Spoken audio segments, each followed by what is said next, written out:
January 2024, the FBI raids the homes of Albuquerque police officers and the office of a well-known criminal defense attorney. Hundreds of pending drunk driving cases have to be dropped. What it comes down to for me is greed.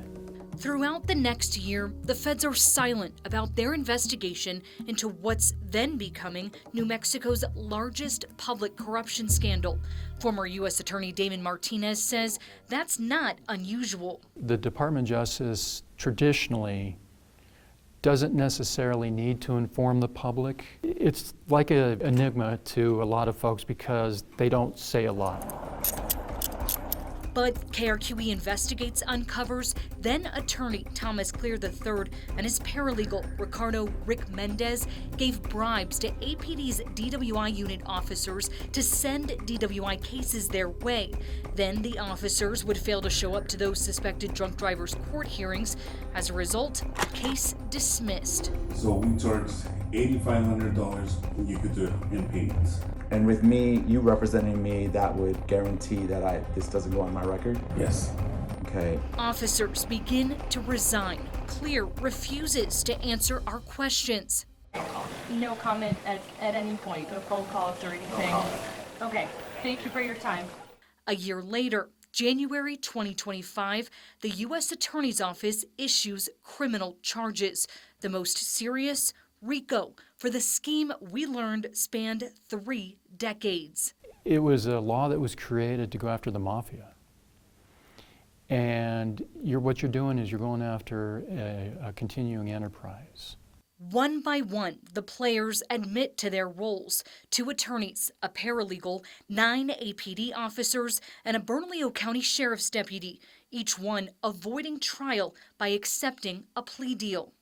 Well, that was surprising to me. Having handled his fair share of RICO cases during his total 17 years in the office, Martinez tells me he expected those involved would be charged as a group, not over the period of a year. I would be concerned that once this became public, that evidence could be potentially being destroyed.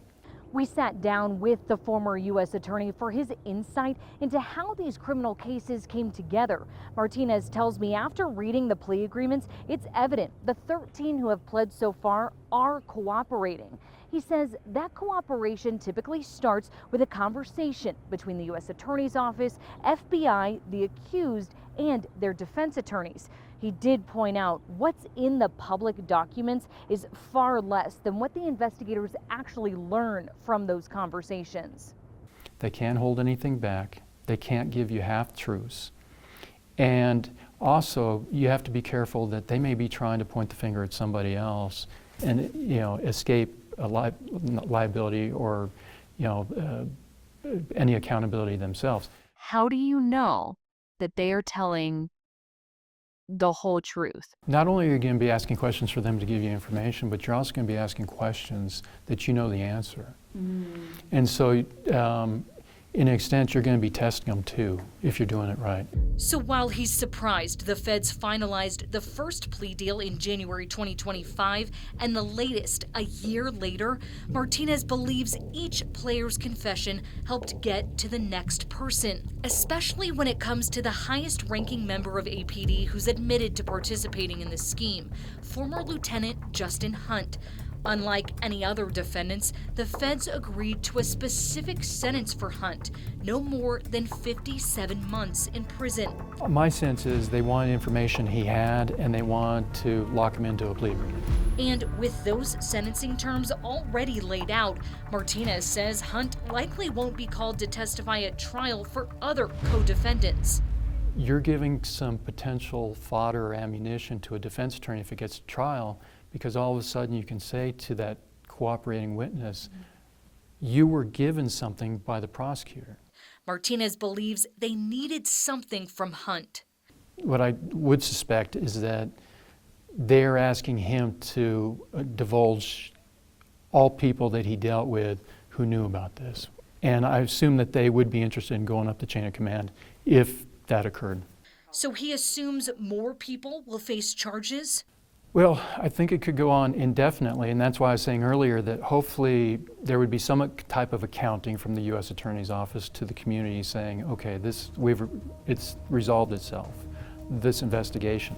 I don't know if we ever get there. Which could delay punishment because Martinez suspects no one will be sentenced until every player is accounted for. Well, they're keeping each of these defendants on the hook in case they need to testify, or in case, for example, new information comes up and then they need to go back to these individuals and say, what's this about?